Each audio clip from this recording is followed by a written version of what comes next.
wrestling fans.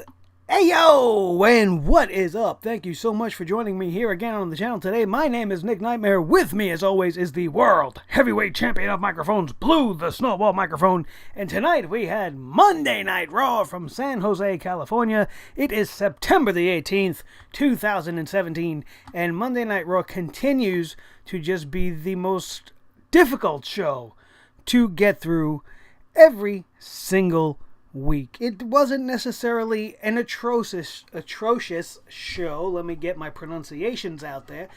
But it's so long. And I know we say it over and over again, but I feel like the show is about to hit its crescendo. And then I realize we still have like an hour and 20 minutes to go. It's just such a chore. They don't make it as entertaining as you would imagine that they would, being that they're sports entertainment. They don't want to focus on the sport part of it, and the entertainment part of it just simply is not very entertaining, with a few very minor exceptions for tonight. I just feel like Monday Night Raw is just the same show.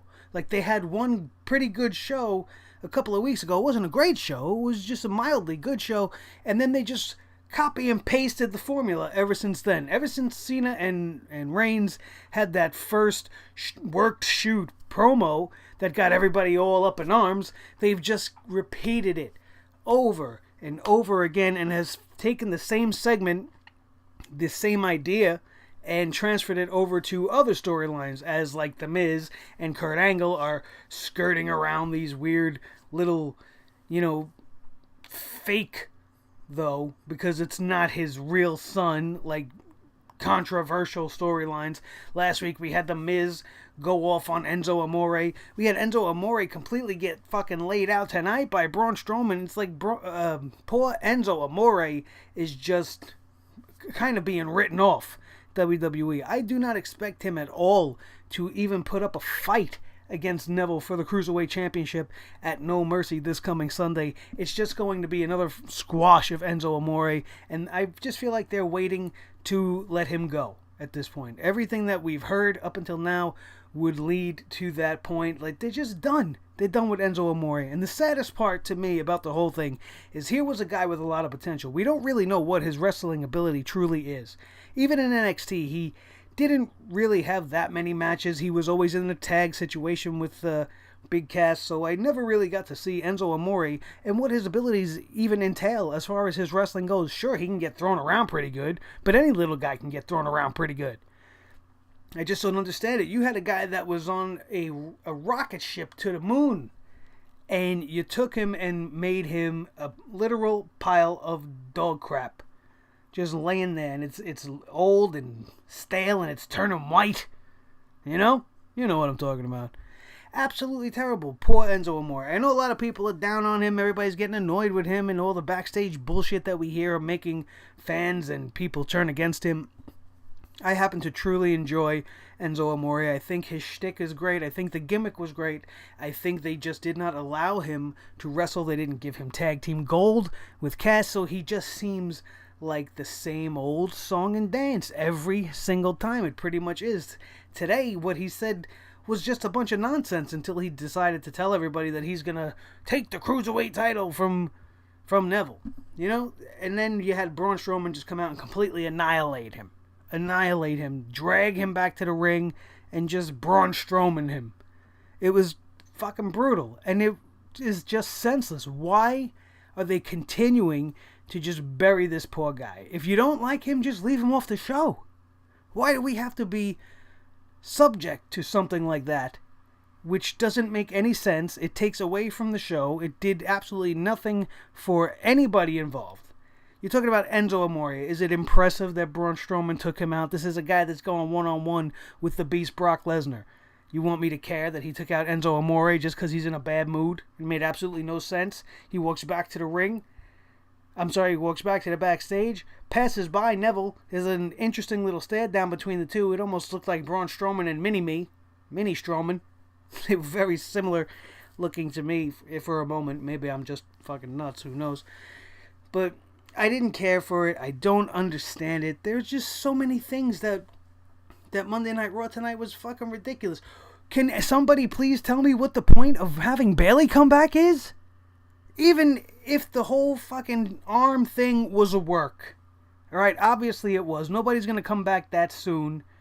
Maybe she just sprained it or tweaked it somehow and they made it more than it is. That's what they've been doing so they can have these surprise returns.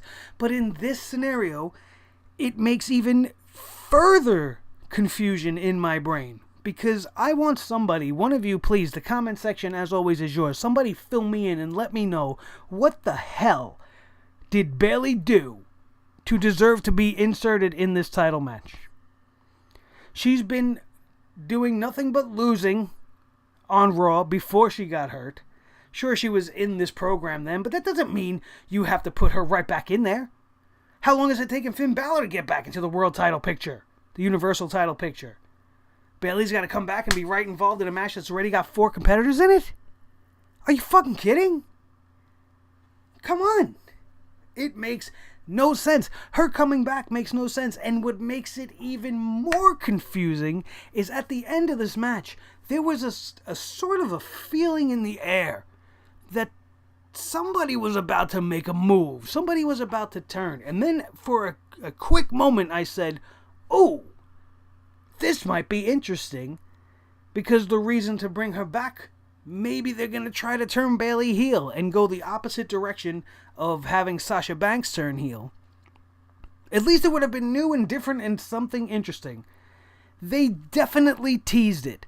Those few little gestures and things that went on between Sasha and Bayley at the conclusion of the women's segment tonight definitely made me feel like Bayley was going to clothesline her. Then she gave her a hug and spun around as if she was going to give her the belly to belly. And for a moment I got excited, and then nothing happened. Nothing happened, and we just went right back to the status quo. And I don't want to see Bayley now. You had me intrigued just for a quite tiny, teeny microcosm of a second. And then you blew it. Like you always do on Monday Night Raw. Those are just a few of the glaring things that I had a big problem with and I just don't understand. We got the notes. Let's get started going over this show. The show, once again, started out with a long 10-minute plus interview segment. It wasn't that bad, but like I said, it's just more of the same. It's just The Miz coming out and running down Kurt Angle for being a bad father. We've seen it last week. It's going to be continued over and over again. It's just, it's not interesting to me. It's not. I just feel like The Miz and the Intercontinental title is done. And moving it to somebody like a Jason Jordan is not going to do anything for the Intercontinental Championship. Before we get started in the review, I just want to point out one other thing I have written in my notes here that I almost forgot about. I need to know this, and somebody, one of you guys, needs to find the guy from San Jose that was in that crowd tonight that had the I paid to see Dana Brooke sign in the audience. And we need to find this man, and we need to question him. We need to find out whether he was being pleasantly sarcastic or he was being serious. Because if he was serious, we need to find him, beat him within an inch of his life, force him to watch actual good old wrestling, and make him see that he is absolutely delusional. And that he needs to get his ass kicked and maybe even murdered. Maybe, I just don't understand it. It is the worst thing possible that I can imagine to be a fan of Dana Brooke and to actually want to be seen, or pay rather, to see Dana Brooke. No, thank you. Holy cow. Alright, let's get on with the review. So, like I said, Kurt Angle comes out, he's hyping up No Mercy. The Miz comes out with the Miztourage, and he's telling Kurt Angle, listen, man, you've got it all wrong. You keep talking about Brock Lesnar and Braun Strowman when I am the A-lister. I'm the guy that should be focused on. The Intercontinental Championship is being looked at as an afterthought. This will be the second pay-per-view that the Intercontinental title will not be featured in a match, and Kurt Angle stops him right there. And he was like, well, if you would have let me finish, you would have known that my whole intention on coming out here tonight was to tell you there's going to be a fatal 4-way match. Surprise, surprise. Fatal 4-way multi-man match between Matt Hardy, Jeff Hardy, Jason Jordan, and Elias to determine who will be the number one contender for the Miz's Intercontinental Championship at this Sunday's No Mercy. Shouldn't this have happened weeks ago so that we could establish a contender and then build up a story between the two? That's what wrestling does, and that's what they don't do anymore. They just keep throwing random shit at the wall, see what's sticking, and then wait till the week before the pay-per-view and go, okay, this is it. We're going to show you guys what you're going to get, and then we're going to show you it all again on the pay-per-view. Absolutely illogical booking. I don't understand it. The Miz takes exception to Jason Jordan being placed in this match and says that guys like Bo Dallas and Curtis Axel of the Miztourage have been overlooked for years, and accuses Kurt Angle of nepotism, essentially, and saying that he's favoring Jason Jordan and putting him in these matches that he has done absolutely nothing to deserve. Nothing. And then he goes on to say, one of my favorite lines I have written here, if Jason Jordan gives you a number one dad mug and plays catch with you, can we move on past this and stop rewarding him for doing nothing? Fucking great line by The Miz. He's always great on the mic. Kurt gets angry by this. He's all sick of this crap. He's like, you are pretty much, you are an idiot, Miz, and that he hopes that fatherhood will change him. Miz gets mad that he starts talking about fatherhood. Don't talk about me being a father. You walked out on your responsibility, and now you're making everyone pay for your mistake. He says, I'd be a better father than you ever will be, and I'm a better champion than you ever were. Fierce words by The Miz. Again, he says, The Miz and the Miztourage should be the priority in this scenario, but they're not. And he should not be trying to make up for his mistakes with Jason Jordan at the expense of the entire Raw locker room. Great stuff.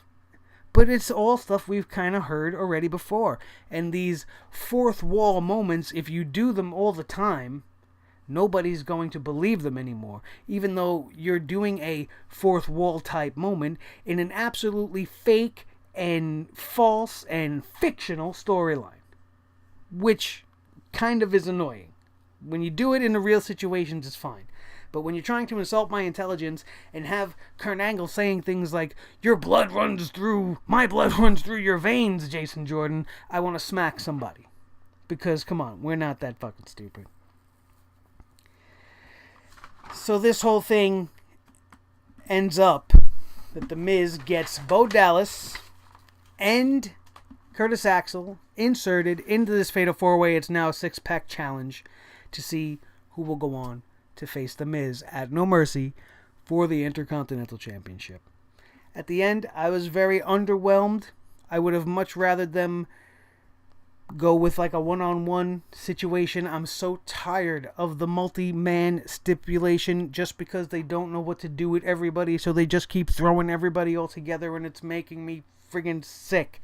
And tired of seeing 4-ways, 5-ways, 6-ways, triple threats. It's just enough is enough. I want to see some straight up one-on-one contact like we're going to get with the Beast versus the Monster this Sunday. And we are going to get to that segment in just a little bit. The show starts off finally with a little bit of wrestling, although it's not much as always, as we have Alexa Bliss versus Nia Jax in this special grudge match that we learned about last week.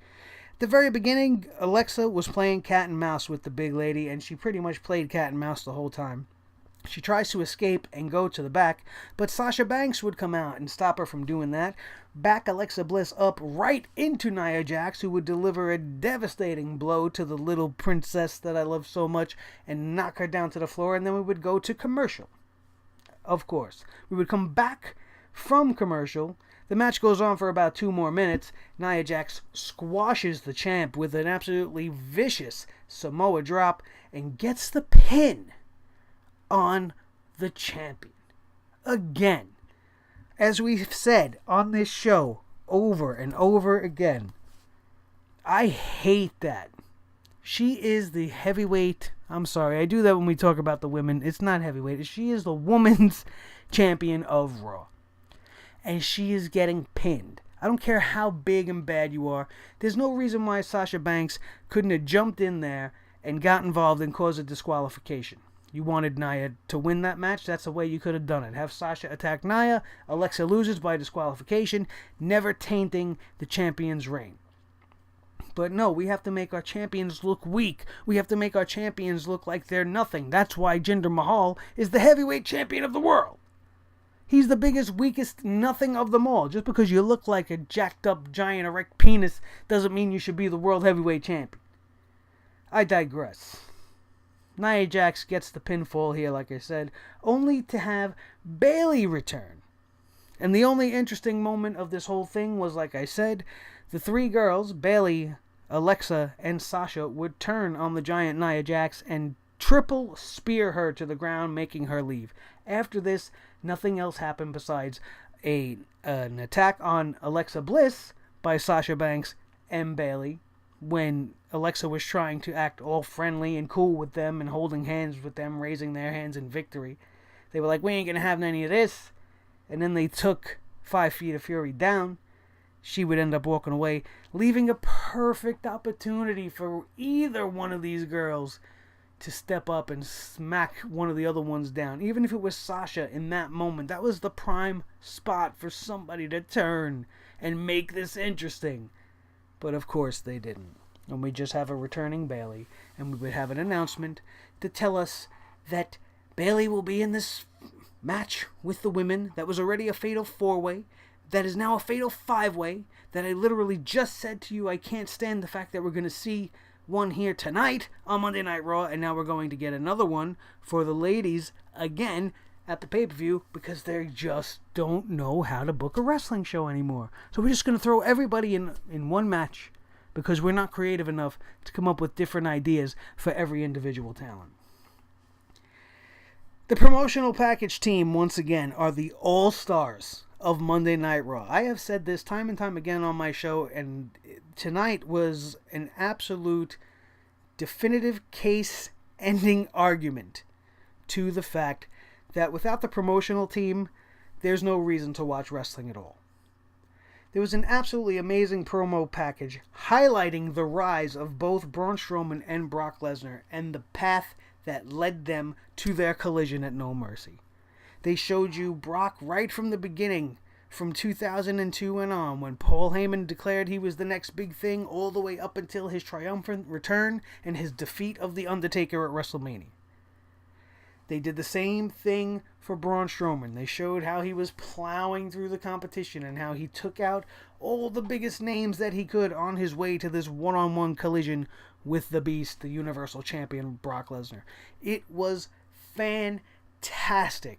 It was the kind of a promo that gives you goosebumps. You absolutely got invested in this match. It makes it look like the company actually did a great job at building this feud, because when you can edit and add music and drama and effects and make it look so fucking great, and there is none better than the WWE promo team, it makes it feel just bigger and better, and it's exactly the way they want us to feel about it. This promo was great. I totally enjoyed it. Then we had a pointless, way too long interview segment for Sheamus and Cesaro in the ring. That would get interrupted by Rollins and Ambrose, who would then also get interrupted by Gallows and Anderson. And this whole thing happened pretty much just so that Gallows and Anderson can call everyone nerds.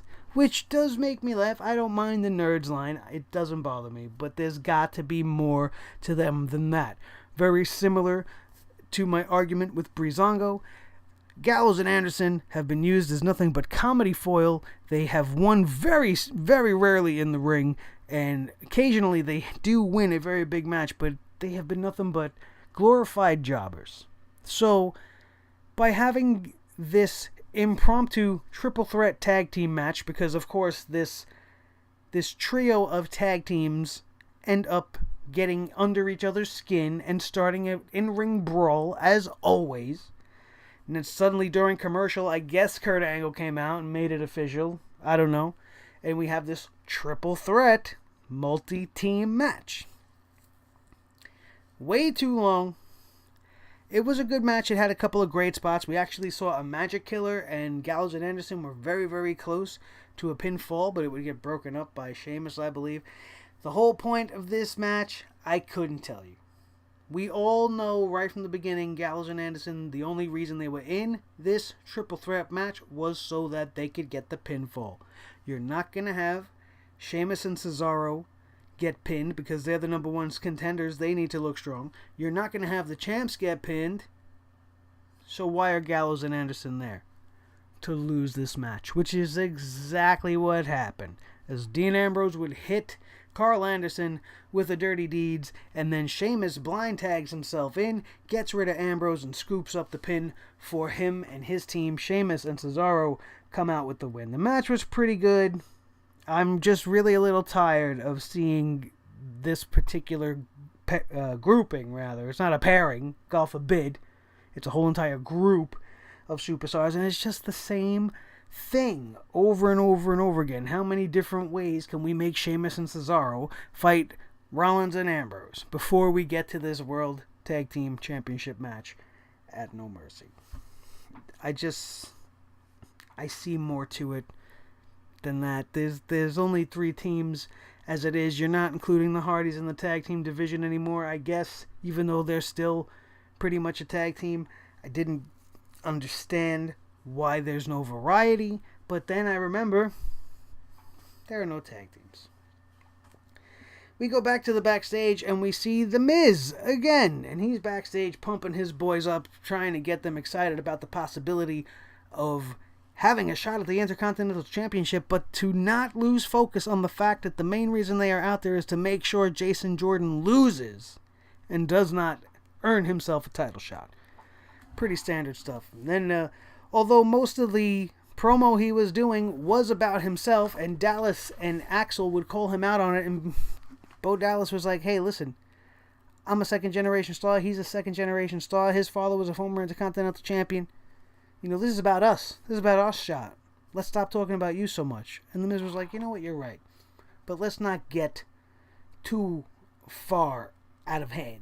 And let's remember the mission, which is to take out Jason Jordan. Another promo package, the very same as Brock Lesnar and Braun Strowman's from earlier, was made for Cena versus Reigns. And once again, even though I am very disinterested in this feud and could really care less one way or the other, this promo was awesome. It made it feel like this was a really epic thing that was about to happen. We all know that everything has happened only in the course of the last 3 weeks, but with the way they stretched it out and showed almost exactly how John Cena's career mirrored Roman Reigns' career path with the United States title, championships, and the winning of the World Heavyweight Championship. And then John Cena would break Ric Flair's record, and Roman Reigns would break The Undertaker, beat The Undertaker. He didn't break the streak, but he would beat The Undertaker at WrestleMania, which is a accolade, I guess, still, after he already lost the first time. I don't know why they're making such a big deal out of it the second time. They're saying he retired The Undertaker, but we only said The Undertaker's name about 357,000 times tonight, which makes me believe that some of these rumors of him returning are going to be true. Wow, that was a lot. But yes, this promo was very, very good. It made it seem interesting, but still, by the end, when all was said and done, do I give a shit about John Cena versus Roman Reigns? You're damn right I don't. We move on in the back. We got Kurt Angle talking to somebody on the phone, and Goldust is standing in the corner like he's in the Blair Witch, facing the corner, turns around to reveal he's not wearing his makeup. He wants another shot at Bray Wyatt, and he wants to show Bray Wyatt, the man behind the paint, that he's more than just Goldust, that he's Dustin Rhodes. And very quickly in my brain I was like, man, if Cody's watching this, he's probably a little pissed, because that's all he wanted to do, was to shed the Stardust makeup and be Cody Rhodes. But they didn't allow him to do that. They wanted him to stay as Stardust. We have another very interesting tidbit about this Goldust Dustin Rhodes scenario, and we are going to talk about that on a show probably a separate show. I'm not going to add it into this because it'd just be too much to get into, because there is some big news about a very special episode of SmackDown Live that they are probably going to announce on TV tomorrow, but they did drop some news on it on Twitter just before I went live with this review, but we're going to talk about that later on. So Dustin Rhodes is like, listen, I'm talking to you as a man. I just want to prove that I'm more than just a man in pain, you know, and I'm not going to be a pawn in Bray Wyatt's little game here. Kurt Angle grants him the match, and I was actually kind of excited because I am a huge fan of Goldust. I don't care whether or not he's going to be Dustin Runnels or not. He is fantastic, and he needs to have another shot. One last shot before he hangs up those golden boots. I don't care what name he goes under. He's great. And he's a legend. He deserves to be in the Hall of Fame, and he deserves a lot more respect than what he's been getting since his return on this last run. Kurt Hawkins. Kurt Hawkins. Why is he still even a project? Why is he still being used in any capacity? He should be sweeping up in the back. Give him a garbage pail and a big-ass push broom and let him follow around the superstars, making sure they don't litter in the arenas, because that's all he's good for. I friggin' hate this guy. His voice is irritating. He looks like a cheap knockoff version of Zack Ryder, and I just want him to go away. Him and Titus O'Neil can go away on an island somewhere and start a new resort. Maybe you can bring in the Shining Stars so that you have somebody to offer timeshares. Get all these idiots and desert them on a stranded island somewhere because they just gotta go away. Kurt Hawkins is a friggin' waste. As is Apollo Crews. You don't use Apollo Crews. You show him maybe once a month, and then you have him against a guy like Kurt Hawkins. What is a win against a guy like him going to do? Plus, you still have him with the giant waste of space Titus O'Neil in the back. He's part of Titus Worldwide. The only thing wide about Titus is his mouth, and I need him to go away as well. This whole thing was fucking pointless. Who cares? Apollo Crews beats Kurt Hawkins. Big deal. Next, please. Move along. Michael Cole mediates a live interview with Brock Lesnar and Braun Strowman. This segment gave me chills. This, to me, was the best segment of the night. It was a face-to-face without actually being face-to-face, so it definitely wasn't going to get physical. But Paul Heyman is a master. Absolute master at what he does. Brock Lesnar barely said 2 words. Braun Strowman was solid in this interview. He came across as the hungry and determined challenger. He's got no fear in his eyes. The look on his face throughout the entirety of this interview, I can't even get my eyes that wide. His eyes were just bugged out, and I think like his teeth were just chattering, and he was just and just looking at the camera. He can't even see Brock, as far as I know. He's just grilling the camera. He's just ready. He's intense as ever, and he doesn't care. He's not scared of the beast. And Paul Heyman did his Paul Heyman thing. He pumped up Brock Lesnar, talking about how great he was. He even talked about how great Braun Strowman is, and he keeps using the same thing. He is the most competent challenge. He is the most worthy challenger to the Universal Championship. He is not intimidated by Braun Strowman, and Braun Strowman is not intimidated by Brock Lesnar. This would go on and on. Michael Cole would then ask some stupid question to piss off Paul Heyman, and he would go off and be like, why aren't we talking about Brock Lesnar? Why do you keep asking questions to the challenger? Blah, blah, blah, blah, blah. And then Brock Lesnar would take control. And he would lean into the camera.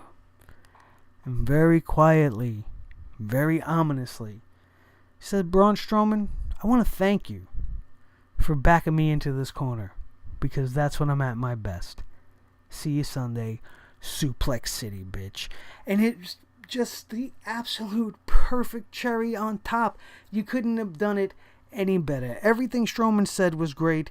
Everything that was done in that segment was great, except for anything Michael Cole had to say was absolutely rubbish. And his questions were just corporate stupid jargon, and Paul Heyman was right to do that. If that was him going off the script and taking the interview into their own hands, then it was absolutely the thing to do, and it was great. Like I said, gave me chills, got me even more hyped than the promo package did for this match, and I cannot wait to see this Universal title match on Sunday. I hope it does not disappoint. I really, really don't, because they have proven their track record sucks at delivering big, big moments. So let's hope that this is not the case. And another thing, all night long, Michael Cole way overselling this pay-per-view. If you were playing a drinking game and you said, let's have one of the words be WrestleMania caliber match, one of the phrases rather, every time you hear WrestleMania caliber match, let's take a shot, you would be friggin' blacked out by the middle of this show. It was absolutely nauseating. You can't keep calling matches that are not at WrestleMania caliber matches, because now you're taking the specialness away from WrestleMania, you fucking idiots. If you can book a WrestleMania match at any time, why have a WrestleMania match in the first place? Why not just have, like you do with Hell in a Cell and everything else, it's No Way Out with a WrestleMania match. It's SummerSlam with a WrestleMania match. Or it's Hog Wild with a WrestleMania match. Fucking ridiculous. I hate it. Something else I hate. Roman Reigns comes walking out to the ring.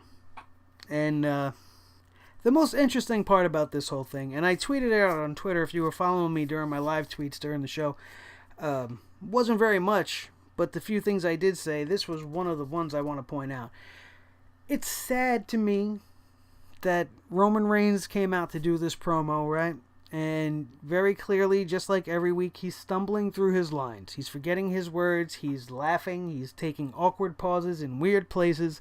So obviously, it's forgetful moments and not punctuation pauses. It's very easy to tell the difference.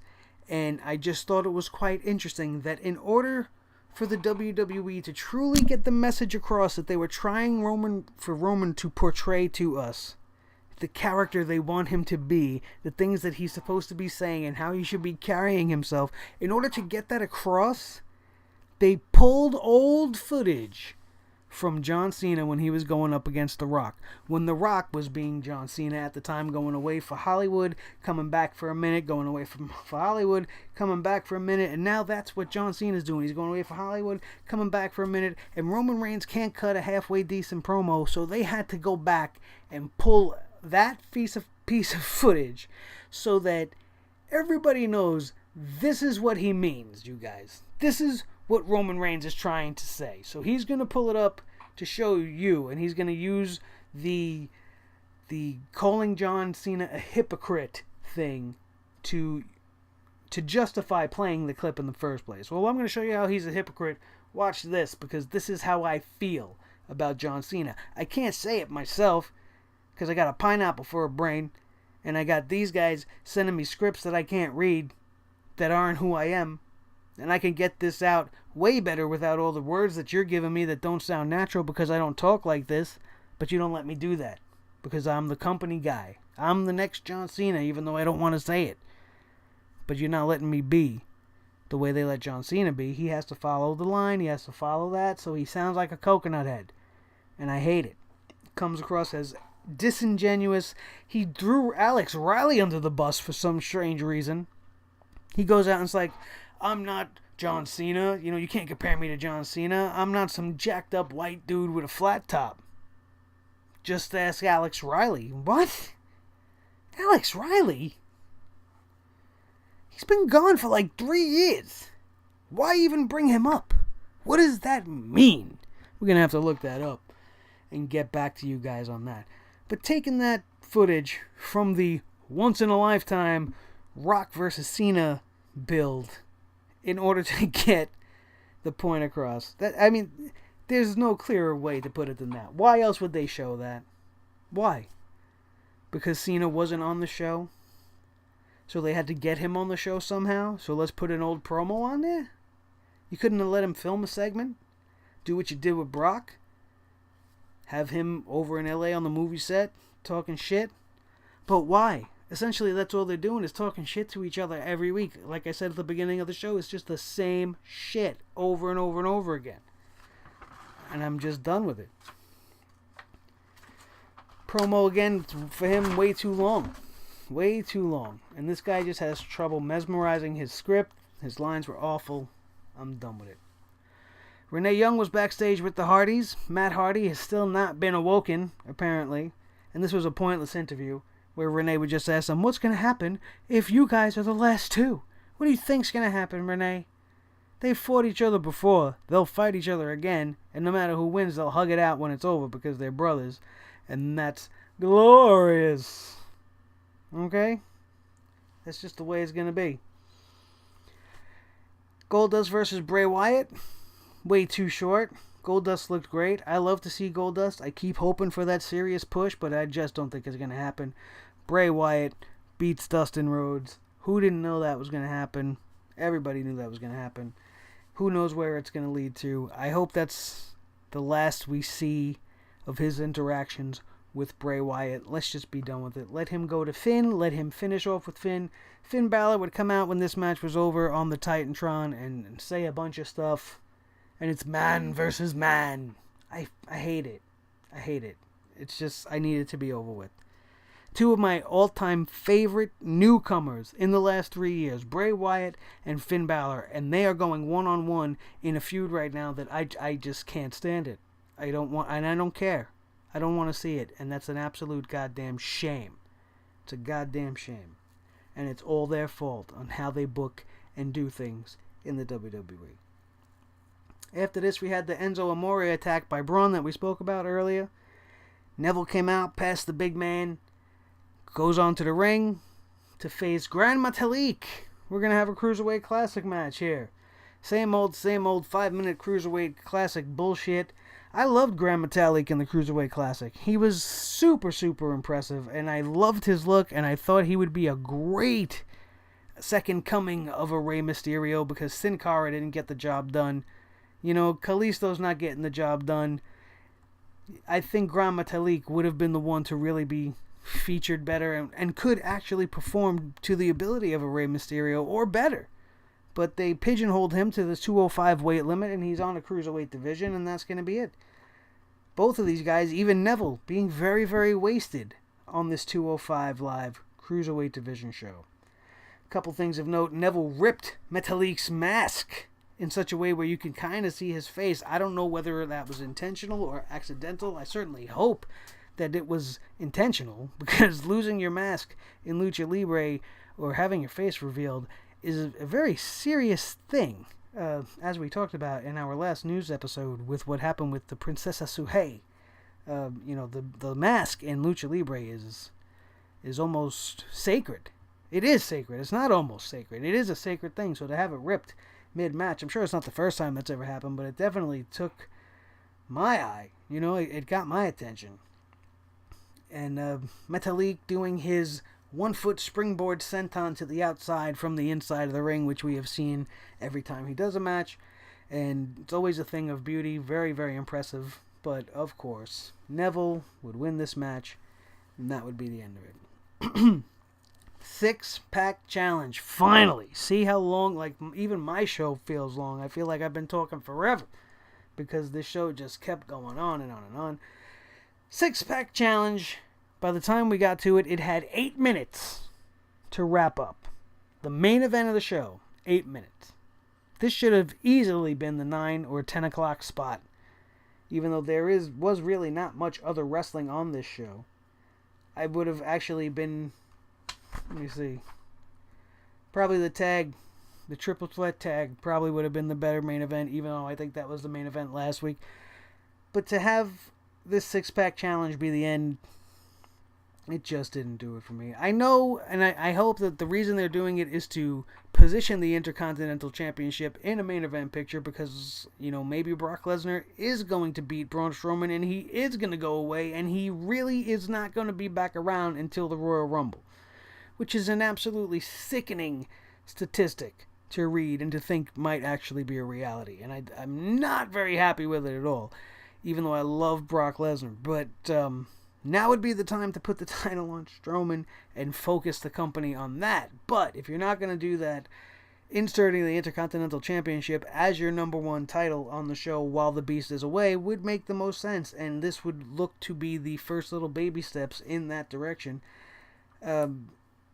we had a couple of good spots, but really nothing great to talk about in this match. We had the Tower of Doom, everybody all set up in the corner for Jason Jordan to be powerbomb, suplex, whatever you get destroyed with in a Tower of Doom. And Jason Jordan, very impressive in a spot in this match with that double Northern Lights suplex that he has done with all these impressive. It's just super impressive and super strong. The power on this kid is unbelievable. The charisma he's lacking, however, is what's going to hold him and this whole angle back. No pun intended. But very, very funny. Jeff Hardy would hit the Twist of Fate towards the end of this match for the win, but The Miz would break up the count. Jason Jordan would end up hitting Curtis Axel with a launching neckbreaker, which was actually very, very nice, and he would roll him up to get the win. 1, 2, 3. Jason Jordan is going to go one-on-one with The Miz at No Mercy for the Intercontinental title. Everybody get excited! I would have much rather it have been Jeff or even Matt Hardy. Actually, if I really had my say, I would have liked it to be Elias. In a stipulation such as this, it doesn't matter that he's a heel. He would have won the six-pack challenge, which is the precedent for him getting the title match. If you're not going to have a storyline, that would be a great way to get it off of the one heel and put it on the other. I think Elias would be a great heel Intercontinental Champion, would be a modern-day version of the Honky Tonk Man, only he'd be able to wrestle circles around the Honky Tonk Man. The guy is great, and he would be great in programs of the heels, of the babyface chasing the heels champion, and that's really what I would have done if I was booking it. I would have gave it to Elias. If not Elias, definitely Jeff Hardy, and do the opposite. And have the babyface champion and just have all these heel guys coming after him, and nobody could take it off of Jeff Hardy until you find that one special guy, maybe Finn Balor, who gets it from him and starts that. The saddest thing about this whole show is that really nobody in the crowd in San Jose gave a shit about anything. Bayley is from San Jose. She barely got a pop at all. You can hear a few people, hey, but it's nothing like what she would have got at Full Sail University a couple of years back in her prime. And it's sad to call that her prime because she's so young. It's not her prime of her athletic ability, but it was definitely the prime of her career so far. It was down in NXT. Her pops were tremendous.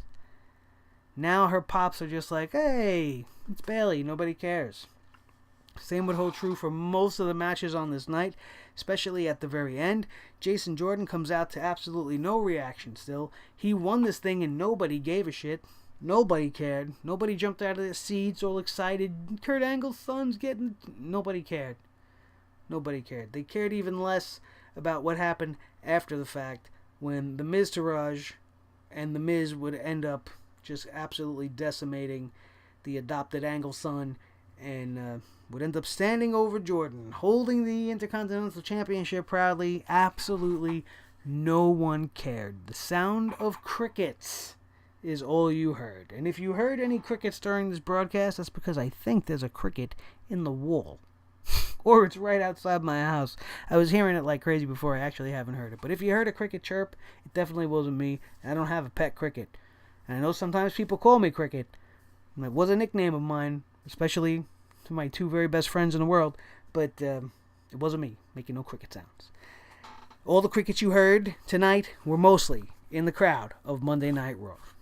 Because this fucking crowd sucked. The show was alright for the most part. It sucked, though. It really, really did. It wasn't a horrible show. It had its great points. Like I pretty much... Actually... Was it points, you guys? Or was it 1 point? Was it just anything involving Brock Lesnar and Braun Strowman? Off the charts. Everything else, friggin' NyQuil, man. Just absolute snoozeville. Felt like a chore to get through the whole thing, and I feel like I'm watching the same show over and over and over again. Thank you guys for joining us tonight. Don't forget to check out Clutch Chairs. The link is down in the description below. All you got to do is click it. Go check out some of the stuff that's on there. You don't got to buy a thing. It don't cost you nothing. Just go look, peruse, browse, whatever word you want to say for the word look, and just do that.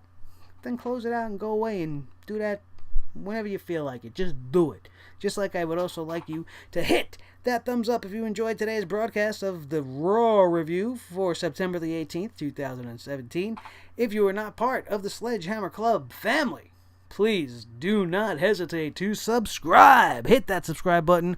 Ring-a-ding-a-ding-a-ding-a-ding-a-ding, that little ring-a-ding bell next to the subscribe button so that you will always be up to date and will be notified to the very second as soon as each and every video that we produce drops right here on YouTube. That is going to do it, everybody.